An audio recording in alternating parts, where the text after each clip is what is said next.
क्या आप लोगों के दिमाग में ये बात कभी आई है कि Light Yagami as a student, as a kid, as a lover and as a Kira किस तरीके से अपने टाइम को मैनेज किया करता था? अक्सर हम डेली का रूटीन बनाते हैं एंड हमसे वो फॉलो नहीं हो पाता है, बट लाइट यागामी बहुत सारी चीजों को एक साथ करता था एंड बहुत अच्छे से एफिशिएंट तरीके से करता था। अब हम ये नहीं बोल सकते कि वो एक जीनियस था जिस वजह से वो कर लेता था, नहीं नहीं नहीं, बिल्कुल भी नहीं। इस चीज को हम बहुत इजीली अडॉप्ट कर सकते हैं। आज हम ऐसे कुछ स्टेजेस से गुजरने वाले हैं जिससे हमें पता चल जाएगा कि हम किस तरीके से अपने टाइम को लाइट यागामी की तरह मैनेज कर सकते हैं। लाइट जो कि डेथ नोट का मास्टरमाइंड था, उसके पास कोई भी बहुत बड़े नेटवर्क्स नहीं थे, बट वो स्टिल सिर्फ अपने घर से बैठकर पूरे वर्ल्ड को कंट्रोल करने की हिम्मत रखता था। बिना किसी देरी के वीडियो में आगे बढ़ते हैं। Stage 1, power of planning. ये वो स्टेज है जो कि हम सब ट्राई करते हैं एंड कई बार फेल होते हैं। क्या है ये स्टेज? हम एक दिन पहले अपने दिन को स्केड्यूल कर सकते हैं, किस टाइम पे हमें क्या करना है, उस चीज के लिए हम एक डेडलाइन फिक्स कर सकते हैं। अगर आप लोगों के पास अपना फोन रहता है तो आप लोग अपने फोन में अपने टास्क को लिख के रख सकते हो, जिससे आप लोग कभी ना भूलो। बट उसकी एक डेडलाइन आप लोगों को फिक्स करनी पड़ेगी, जिससे हम लोग आलसी ना हो जाए, क्योंकि हमारा दिमाग जब डेडलाइन को याद करता है कि हम लोगों को इतने मिनट में या फिर 1 घंटे में इस काम को निपटाना है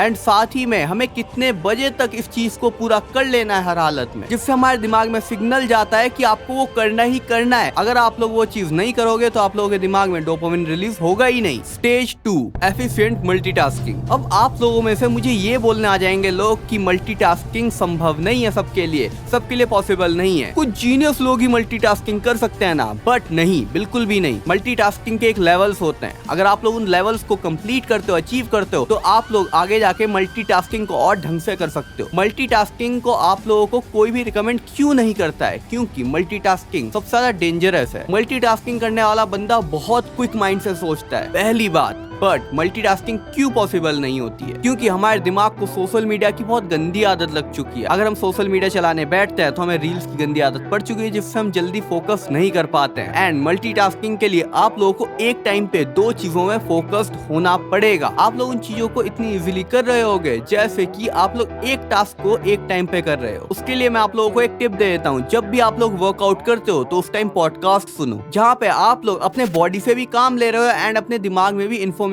डाल रहे हो, क्योंकि आप लोग उसके जगह म्यूजिक ही तो सुनते, बस उसको ही रिप्लेस करके आप लोगों को पॉडकास्ट सुनना है या फिर कोई भी लेक्चर सुनना है जो आप लोगों को जरूरी लगता है, जो भी। Stage 3, the importance of reflection. हम ये 2 स्टेज से निकलते हुए ये जान चुके हैं कि ये सब कितना इजी है। हमने अपने टास्क लिख लिया, अपने टास्क पूरे कर रहे हैं, हम मल्टीटास्किंग भी कर रहे हैं, जिससे हमारे टास्क और जल्दी खत्म हो जाए एंड हम अपने एक दिन के कम टाइम में ज्यादा प्रोडक्टिविटी निकाल पाए। बट हमें अपने रिफ्लेक्शन पे भी ध्यान देना है। रिफ्लेक्शन क्या हुआ? आप लोगों को दिन में कभी ना कभी एक ऐसा टाइम निकाल लेना है जहाँ पे आप लोग अपने स्केड्यूल को रिव्यू कर सकते हो। रिव्यू का मतलब ये हुआ कि आप लोग अपने स्केड्यूल को देखोगे कि कौन कौन से टास्क बचे हुए हैं, इनको कितने कम टाइम में किया जा सकता है। जिन टास्क में ज्यादा टाइम लगना है उन टास्क को जल्दी से करने की कोशिश करो एंड अगर उनके साथ कोई छोटे टास्क हो सकते हैं तो उनको भी साथ में करना स्टार्ट करो। लाइक एक एग्जाम्पल मैं आप लोगों को दे चुका हूँ कि वर्कआउट एक टास्क हुआ एंड साथ में आप लोगों को एक लेक्चर भी सुनना था, वो टास्क भी आपने साथ में पूरा भी कर लिया एंड आप लोगों का टाइम भी बच गया। जब तक टास्क पूरा नहीं होता है तब तक आप लोगों को अपनी नींद नहीं लेनी है एंड बिलीव मी, जब आपके टास्क पूरे होंगे तो आप लोगों को सबसे ज्यादा रिलीफ महसूस होने वाला है। अब इसी चीज को एक लेवल अप करके सोचते हैं, क्योंकि सिर्फ ये नहीं है कि हम गधे खच्चर की तरह काम करते चल जाए, हमें खुद के ऊपर ध्यान देना है। अब इसका एक एग्जाम्पल देता हूँ जो कि आप लोगों को कई सारे लोगों ने ऑलरेडी दिया होगा, कि आप लोगों ने जो जो अपने गोल्स ले रखे हैं उन गोल्स के ऊपर डेली रिव्यू करो कि आप लोगों का 6 मंथ का गोल क्या है, आप लोगों का 1 साल का गोल क्या है। क्या आप लोग उन गोल के हिसाब से ट्रैक पर हो? अगर ट्रैक पर हो तो वेल एंड गुड, एंड अगर नहीं हो तो उसके लिए आप लोग क्या कर सकते हो। एंड साथ ही साथ कि आप लोगों ने आज पूरे दिन में क्या किया, क्या आप अपने रूटीन पे खरे उतर पाए? अगर उतर पाए तो well and good, amazing. But अगर नहीं उतर पाए तो क्या रीजन रहा उसके पीछे, एंड उस गलती को आप लोग अगले दिन नहीं दोहराओगे, या फिर आप लोग अपने टास्क को भूल जाते थे। Let me do your job. Stage 4, utilising tools. हमारे पास आजकल के जमाने में ऐसे बहुत सारे ऐप्स अपने फोन में जिससे हम लोग अपने टाइम ब्लॉकिंग को ढंग से रख सकते हैं। Yes, time blocking. अब यहाँ पे मैं आप लोगों को कुछ ऐप्स बता देता हूँ जिससे आप लोगों के पास कोई भी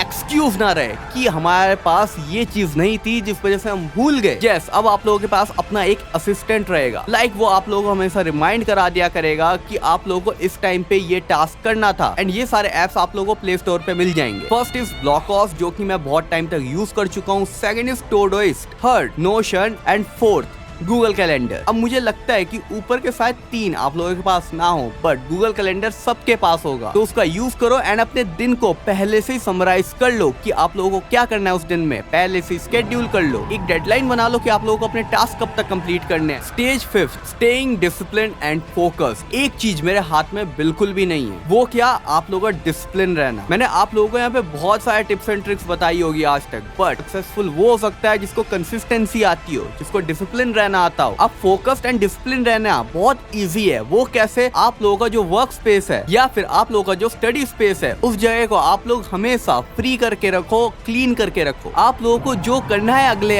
इस उस चीज को पहले से ठीक करके रखो। लाइक आपको हो सकता है शाम को 7 बजे पढ़ने बैठना होता हो, तो आप लोग अपने बैग में बुक्स रखो ही मत। जिस सब्जेक्ट को आप लोगों को पढ़ना है, तो पेन, नोटबुक एंड उस सब्जेक्ट की बुक आप लोगों को ऑलरेडी निकाल के अपने डेस्क पे रख देनी है, अपने बेड के एक कोने में रख देना है। डिपेंड करता है कि आप लोग कहाँ पे पढ़ते हो। एंड अपने वर्क स्पेस को, अपने स्टडी स्पेस को हमेशा साफ रखना। जितनी जगह साफ रहेगी उतना ज्यादा माइंड अच्छा चलेगा। आप लोग फोकस्ड एंड डिसिप्लिन रहने के लिए बहुत सारे टेक्निक्स को यूज कर सकते हो। उनमें से एक पोमोडोरा टेक्निक है। मैंने आप लोगों को कोई चमत्कार नहीं बताया, बट अगर आप लोग इन चीजों को सिर्फ 1 हफ्ता फॉलो करते हो तो आपके लाइफ में चमत्कार होंगे, आपके लाइफ में मिरेकल्स होंगे, जिसके लिए आप लोग बाद में थैंकफुल होगे इस वीडियो के लिए। बट उसका पूरा का पूरा क्रेडिट सिर्फ आप लोगों को जाता है कि आप लोगों ने इतनी मेहनत करी, आप लोग इतने फोकस्ड रहे, इतने डिसिप्लिन रहे एंड कंसिस्टेंसी के साथ आप लोग मेहनत करते रहे एंड आपका गोल आपके हाथ में है। आप लोगों ने अपना गोल अचीव कर लिया है। लाइक लाइट यागामी ने कोई कसर नहीं छोड़ी थी। लाइट यागामी अपने टाइम को इस तरीके से मैनेज किया करता था